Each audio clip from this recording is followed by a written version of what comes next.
Hi, everybody. My name is Banaz Arzani, and today I'm going to be talking about the papers in SigComm this year that are going to have to do with diagnosis and availability. So for those of you who are new to this community, the important thing to understand is availability and maintaining service level objectives is one of the biggest challenges facing network operators today. And the reason for that is us, the users of these networks who've come to expect high availability and good performance. So much so that in 2014, when Facebook had an availability disruption, we started to call 911.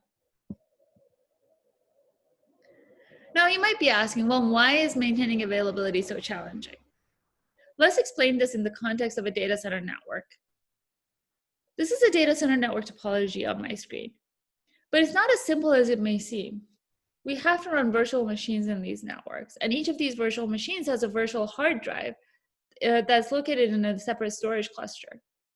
We have to run logical components such as load balancers and virtual switches, and an alphabet soup of different protocols to ensure connectivity across these services. And then we need to monitor them to ensure that they're healthy. You can already see that I keep adding layers and layers of complexity on top of this network. It can be really hard to maintain each of these services and ensure that they operate together in a seamless way, in a way that is always available, where users don't recognize any disruptions.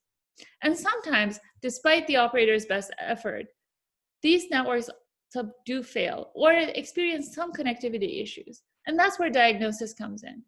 Because, for example, if this TCP connection has throughput issues, that issue may be coming from this virtual switch, or it might be coming from that load balancer, or any of these other components that TCP connection depends on. And for operators, it could be really difficult to localize where that problem is coming from, especially because in our networks today, there's a lot of moving parts. And it can be really challenging to get an accurate snapshot of the entire network as a whole.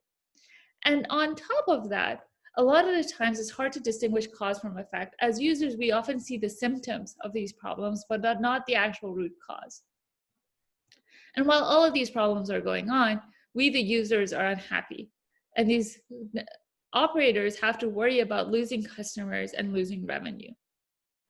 And while I explain these problems in the context of a data center network, these problems happen in other types of networks as well, such as those managed by ISVs. And it's for this reason that we're talking about two sets of important problems in networking today that have to do with availability and diagnosis. And in this year's SigComm, there's two papers that have to do with availability from industry. One from Akamai that talks about how they have a resilient DNS service, and the other from Facebook that talks about how Facebook is able to upgrade their load balancer without causing any downtime. Let's talk about the DNS paper first. So you might be asking, why is this an important problem? Think of yourself typing in your browser www.microsoft.com. The first service you connect to when you do that is going to be DNS. As one of our operators once put it, if DNS fails, all of the work operators do to ensure availability of the other parts of the network doesn't mean anything because users can't connect anyway. And this has happened in the past in outages that we've seen. And the most memorable one for me has been the Dyn attack, where Dyn is a DNS service that a lot of companies depend on. And when Dyn failed due to the DDoS attack, a lot of services such as Netflix went down. There's been a lot of work on ensuring DNS correctness in the past. For example, there's even one in SigComm called Groot that looks at verifying DNS. But what the Akamai paper is going to do is going to talk about how do you ensure resiliency in your deployed DNS service so that even when problems do happen and even when people do attack your DNS system, it still remains up and it doesn't cause any problems to your user. It's a very exciting paper, and I encourage you to listen to their talk at the conference. The second paper is from Facebook, and it talks about how do they release a new load balancer version without causing any downtime in production. Now, if you look at papers that had to do with load balancing in the past, most of them talk about new load balancing designs, such as Ananta from Microsoft, maglev from Google, Beamer, and Silk Road. There's also been work on verifying load balancer designs, such as Gravel from NSDI. But what's new about this work that we're talking about here is that they're not talking about how to design a new load balancer, but rather, once you want to upgrade your load balancer design and want to deploy a new version, how do you do that without disrupting millions of active connections and in a way that's cost effective. So for example, you don't want to bring up a whole different set of middle boxes just because you want to migrate from the old one. That's not really cost effective. Okay, so now that we've talked about the availability papers, let's talk a little bit about the papers that have to do with diagnosis. And there's two papers in this category as well. The first one is vTrace from Alibaba, and the second one is Scouts from Microsoft. Okay, before we talk about the papers individually, let's talk about how diagnosis typically takes place in these types of networks. Well, first we need to know that there's a problem, and that usually gets reported by either a monitoring system that these networks themselves have deployed, or by their customers that reported that they're seeing service disruptions. Once that report comes in, the first step is to find the team with the right expertise that can identify the root cause of that issue. If you remember that data center topology that I showed you earlier, for example, you saw that there were many components. And the knowledge for how to maintain each of these components is distributed across different teams inside of the operator's organization. And so the first step is typically find which one of these teams has to look at the cause of this problem and identify what that cause was. Once you have that, the next step is to identify what that root cause actually is, figure out how to fix that problem, and actually go in and fix it. So the two papers we're talking about here have to do with different parts of this process. The Scout has to do with finding which failing component we're dealing with, and the vTrace paper has to do with trying to figure out the root cause of the problem.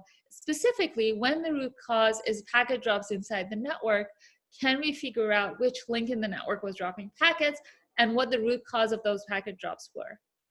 Now, if you look at the papers in this space, there's been a lot of work on figuring out reporting incidents, for example, ping mesh, Marpol, VNet ping mesh, and many, many, many more papers that I'm not listing here. There's also been work on finding the failing component, or basically routing the incident to the correct team, such as NetPro, DeepView, and Sherlock. But what's new about Scouts is the following point, which is all of the past work were very application specific. They had to do with the application specific. With the application specifically and the application semantics. What Scouts does that it solves is this problem of scalability, because if you want to design a solution that has to be customized for each application, then if you take all the applications that run inside these networks, that solution doesn't scale. And Scouts allow us to scale the solution so that you can operate for the entire data center as a whole. Now let's talk about vTrace. In that category, there's also been a lot of work.